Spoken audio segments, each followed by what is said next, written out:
Hello guys, and welcome to today's episode of KSP Wayfinders. To start out, we're going to be revisiting the probe Wanderer 1, which I sent to explore the Otho gas giant system. Now, it still has a lot of fuel in it and a lot of Delta V, so for this episode, I'm going to be sending it on a trajectory to the gas giant system. It probably won't arrive there until a few episodes later, because it's going to take a long time to actually get here.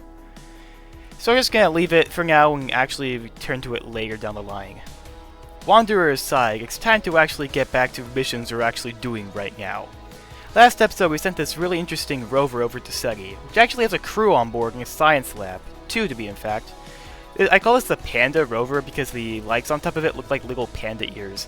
I'm using Bon Voyage for fast travel. It's basically a really cool mod that allows you to control rovers in time warp. Well, not really control, you just select the destination and then you just go to the tracking station, enable time warp, wait a while. And then when you go back to your rover, it magically has been transported to where your destination is. Sometimes it doesn't find locations, but it usually works very well. It's great for rovers, crewed and uncrewed. We're exploring the last couple biomes of Ceti. I'm not sure if I explored all of them with this rover. I didn't intend to. I'm just exploring a whole lot of them to get a lot of science. Now, these are the poles of Ceti. They're a rather odd biome because they're a different color and a slightly different elevation from everything else. It's kind of a contrast to what the rest of Ceti is like. That's why the poles probably has to be one of the most interesting biomes. Also, because it's on the polar side, you don't actually see much of Ceti's rotation. Instead, everything seems to rotate around you. So that often leaves you in darkness or daylight for a long amount of time, similar to how it is on the North Pole back on Earth. Or in this case, back on Gale, because this is a Galileo's planet pack. It doesn't matter if we're in darkness, because this rover is powered by a nuclear reactor. Not the safest option having a bunch of fission material right under the laboratory, but it gives us the power we need, and a lot of it too. Again, I do have to collect all the science experiments. I don't collect them the instant I go in the biome, because if I do, I'll have to overflow the labs, which means I have a bunch of extra experiments sitting around. I'm still processing some experiments from the previous biomes. That's just how much science I'm making. Now, if we're going to land on Niven, which is a desert planet that's adjacent to Gale, which is going to be my first interplanetary destination of the series, I actually want to map out the biomes because I want to do something very similar to what I'm doing with Ceti and the whole science rover thing. In fact, the whole reason I sent the rover to Ceti was to test if this could actually work. So this is going to be our observer probe. It has the scanners very similar to the one I sent to Ceti. Unlike the ScanSat we sent to Ceti, this one is actually powered by a Vasimer engine. The smallest one available. It doesn't actually need a nuclear reactor, it just has those massive solar panels I keep using for my ion-powered craft. Most of the early ion engines I have in the save file don't actually need all the solar power, but the higher power stuff ones, like the cesium ones and the Vasimer engines, do need a whole lot of electric charge. I mean, I could use a nuclear reactor, but these solar power panels work just fine. The cool thing about Vasimer engines in this save file is that they can actually have different levels of ISP and thrust. Just something I didn't actually know until a little bit later in this series. I'm not sure, I think it's one of the miscellaneous patch mods I have installed. Once again, I am using MechJeb's Maneuver Planner because I really love doing transfer windows in this save. But you can really only do that with MechJeb. It's just the easiest way, because it automatically creates a maneuver for you that's the most efficient.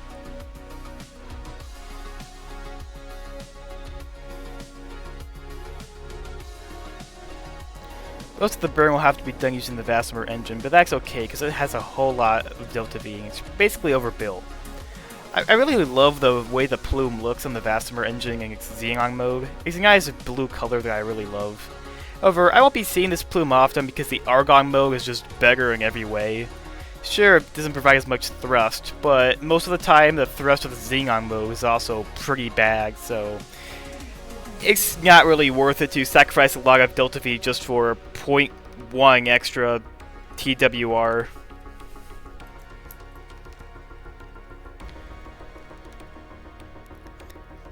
I've actually never really used solar panels to power ionic engines much until this series. I've always relied on nuclear reactors. It's probably because most of the engines I've been using just don't use too much electricity, so solar panels are a lot more practical. It's also better when you're getting really close to the center of the system, because the closer you are to your parent star, you actually get a lot more electric charge, especially if you're like somewhere where Boho is in the stock game. Though I'm not using the stock system, this is all Galileo's planet pack rescaled to 2.5 times. So it's kind of like JSQ. In fact, I do believe Galileo's planet pack is made by the same people who made JSQ, Team Galileo. So expect to see some similar planet design when you actually play this mod, if you've played JSQ before. They're both great mods that I've played. I've actually played JSQ before, but not on this channel. I might do a series later, but that probably won't be for a long time, because I have a bunch of other series ideas I want to do first. Speaking of future series, I actually want to start an After Kerbin playthrough. Now, this actually didn't cross my mind because After Kerbin has been dead in the water for ages. However, someone has actually been working on a visual upgrade of it, which makes it compatible with stuff like volumetric clouds. So I really want to try that out when it comes out. Go back to the mission on screen. This is GOS4, which is a probe I sent to Ceti a long time ago. I'm not actually sure if I recorded and uploaded footage of this probe, because I looked at my YouTube channel and for some reason I just couldn't find it. So if you have seen this probe on my YouTube channel before, please let me know. If you don't find it, consider this probe lost media, but I did send it. I believe it's GOS4. I looked at the map view, and I believe this is the latest GOS probe I sent before I stopped sending them. Since I was in the neighborhood, I kind of wanted to visit it before I left Ceti. This probe here is actually the last stop of this mission before I return the Kerbals to the lander. Now, with the help of Bon Voyage, you can get there very quickly. You can actually use a target spacecraft for your destination on Bon Voyage, but I would not recommend that.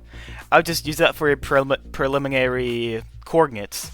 Then you should probably shift them by a very small amount, because if you have it as the exact location as your target, you will end up clipped into your target and then everything will explode. Unfortunately, I had to learn that the hard way.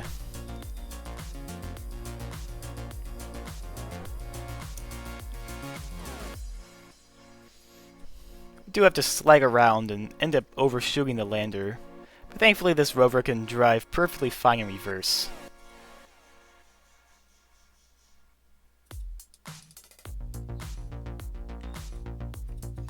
Next, time for the arduous process of getting all the crew out and back on the lander. A lot of things about this mission actually turned out to be very, very janky and just kind of scuffed in a way, because this lander actually didn't have a probe core, so it was completely uncontrollable without Kerbals. So when I was riding all around Ceti with this rover, this lander was just sitting here like a brick. It couldn't even do anything.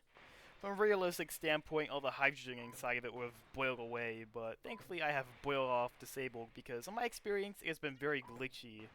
It's not the boil off that's glitchy, it's mainly Kerbal Space Program's electricity model during time warp. For this lander, an aerospike isn't really necessary, but I am reusing this lander for my Niving mission, which does have an atmosphere, albeit a quite thin one, so I probably could get away with not using an aerospike on Niven, but I really want to give this cool aerospike a chance. I really love aerospikes and how they look, but for some reason I just feel like I can never get them to work in most designs, just because by the time you have aerospikes, there are just a bunch of other much better options available. The other inconvenience is that all the aerospikes use hydrogen as a fuel, which is great. It has the highest ISP, but the density is awful, so if you're trying to make a lander with an aerospike, you can get a whole lot of tankage, which just adds more mass, and it's just not ideal. Thankfully, I managed to get a great amount of Delta V with this lander, which will actually work for the Niving landing in return. And I can just use parachutes because Niven does have an atmosphere, but I will have to use the engine during the last leg of the descent because it's too thin to actually rely completely on the parachutes for the landing. This landing was very scuffed. I actually had to nerf the thermal heat of the entire game just to actually land it, because this space capsule is not designed for 2.5 times rescale. First of all, it has a slightly less heat tolerance, and it doesn't really have enough ablator to do the job. Also, for some reason, it doesn't produce drag like a heat shield does. So if you don't pack aero brakes, you're probably going to burn up in the atmosphere. In fact, even with heating, I believe I had to nerfed it down to 70% in the difficulty settings, it almost exploded, but thankfully it didn't. I just have to keep on doing this and doing this. I was really tempted just to give up and send a rescue mission, but I really didn't want to give up, and eventually I managed to actually land this thing, but I had to nerf the difficulty. I will not be using this lander for the entire descent and crew return. I was originally going to use this capsule for the lander that would return the crew back to Gale when the mission was over, but I won't be doing that because this lander has proven that it cannot work. It does not work well with descent. I mean, this did come from a lunar orbit all the way down, which makes you go a lot faster and therefore a lot more susceptible to heating, but I just don't want to risk it. Besides, I got better technologies for crew transport coming very, very soon. Now, from that rover, we got a ton of science, which means it's finally time to go interplanetary. Except not really. I didn't really spend my science points very well, and there was one node for large docking ports that I missed. And I could have just loaded a quick save, but that would have probably kicked me way too far back, so I really didn't want to have to load a quick save. So in the end, I had to send a little probe just to collect the extra science I needed, because I was very, very close. Other than that, I made a whole lot of progress on the tech tree, and I'll probably be sending a whole lot more extremely ambitious missions later. The other thing I should mention is that this has actually been out for a while, but Blue Dog Design Bureau is actually compatible with chemical technologies now. Now I can actually use most of the Blue Dog Design Bureau parts, specifically the fuel tanks. I really love the way they look because they're so detailed. And I like them actually now able to use them instead of just leaving them to rot in the part list. Because Blue Dot Design Bureau, the reason I don't use it in all of my series is because it has a major part bloat issue. It just adds so many parts, it's just kind of annoying to deal with.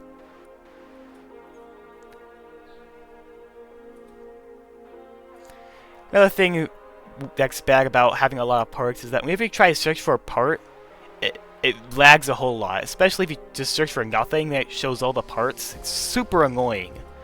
Thankfully, I was looking on the forums a while ago, and I actually discovered this mod that I might want to add to some of my future series and ongoing ones. I believe it's called Kerbal Search Engine. It basically replaces the entire part search engine and makes it so that it doesn't actually lag. I really want to try it because it's a really annoying issue I have, where I try to search for parts. It won't let me finish typing because it just starts lagging and loads all the parts at once. So if you're having that same issue, I suggest you try that mod. To make sure I have all the science, I'm going to do a small little biome hop with this really janky probe I whipped together in 2 minutes. I am running out of fuel, but thankfully we make it by the skin of our teeth and perform a landing again.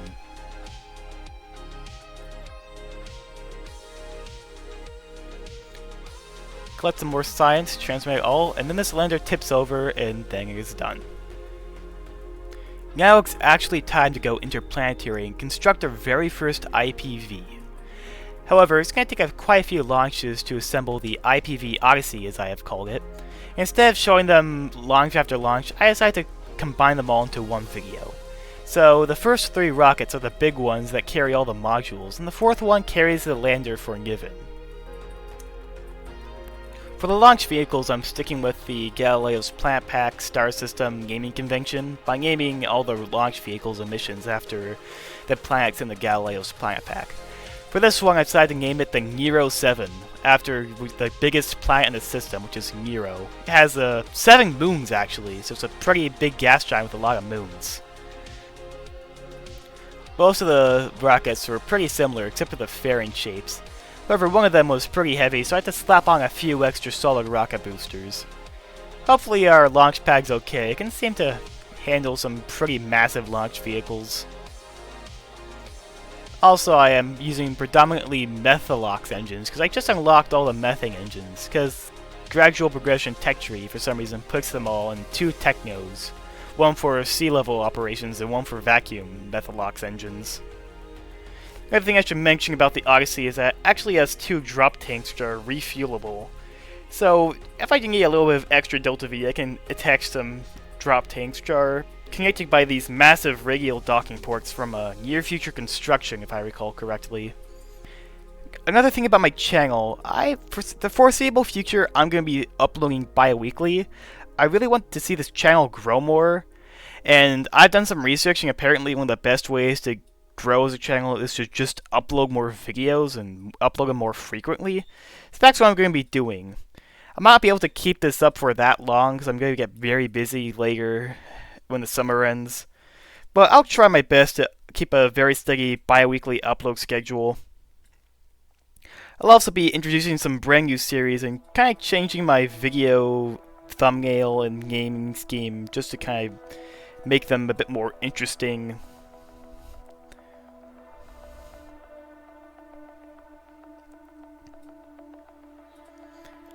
I really like how this montage of rocket launches came together. My advice is to kind of change the speed of all the videos so that they all end about the same time, and then cut them off so they all end at the same time.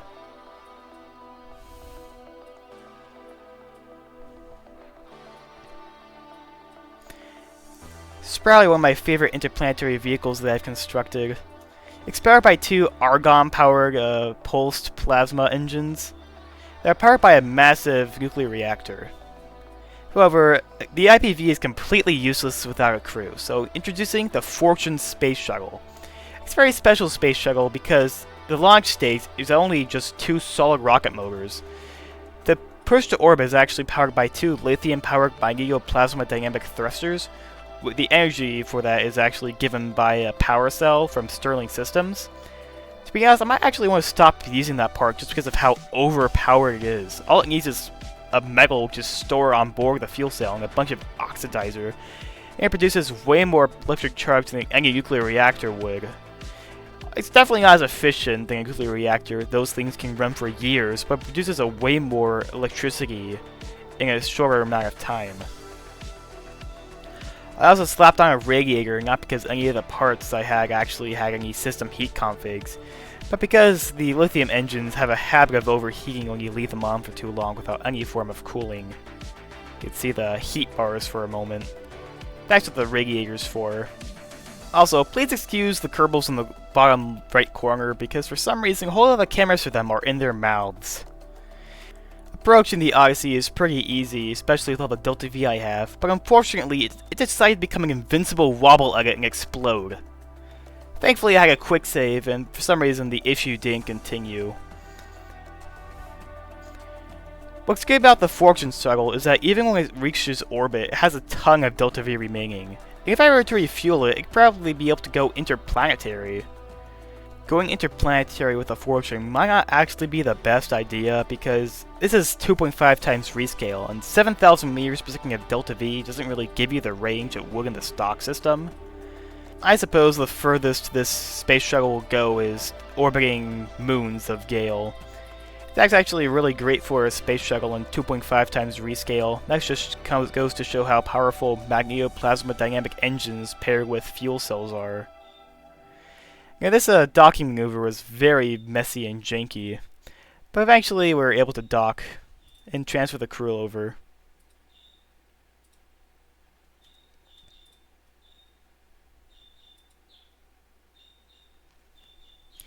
Now, I can't actually deploy the gravity ring unless we actually undock the space shuttle first.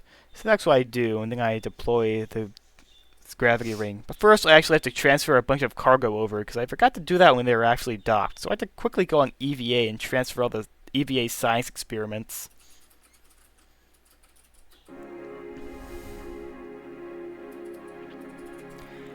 Now with the Fortune shuttle out of our way, we can actually do a tour of this vehicle. This is the command center. This is the hydroponics bay, I believe. That goes to the docking port in the front. Here's Command Center 2, Electric Boogaloo. It's a station core from Stuck-like Space Station Expansion Redux. That was the solar shelter. This is the small habitation chamber. And I'd be able to transfer to the gravity ring if it were actually deployed.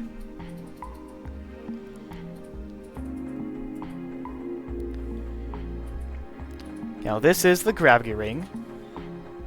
For some reason when I go to it, the gravity is bugged. So I have to transfer my Kerbals there manually to fix this weird issue.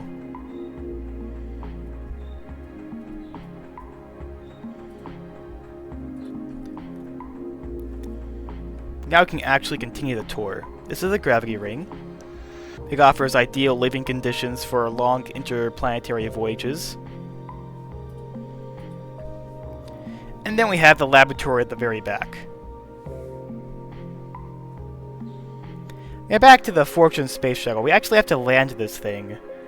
I have to be very accurate with it because I can't actually fly that well in the atmosphere. I mean, it's great as a glider, but the engines just do not work in an atmosphere. So I have to do the targeted landings to a T or else I'll completely miss. And guess what? What a surprise. I whizzed right past the Space Center. Which also happens to be right by a volcano, so that's a pretty cool detail. And I wasn't even that close to it. I just like whizzed right past it and went kilometers away from it. So once again, just like back in the KSP resurgence days, I'll have to land it in the ocean. Maybe I'll add some engines, some air-breathing engines to this just to land it. It does have a bunch of Delta V as it is, so I suppose adding a couple extra parts won't hurt. Hopefully I can actually get these targeted landings done really well in the future. Now, next, it's time to go interplanetary and finally go to Niven. But unfortunately, that's going to have to wait until the very next episode. I have been Nebula, I hope you guys enjoyed watching this, and I'll see you all later.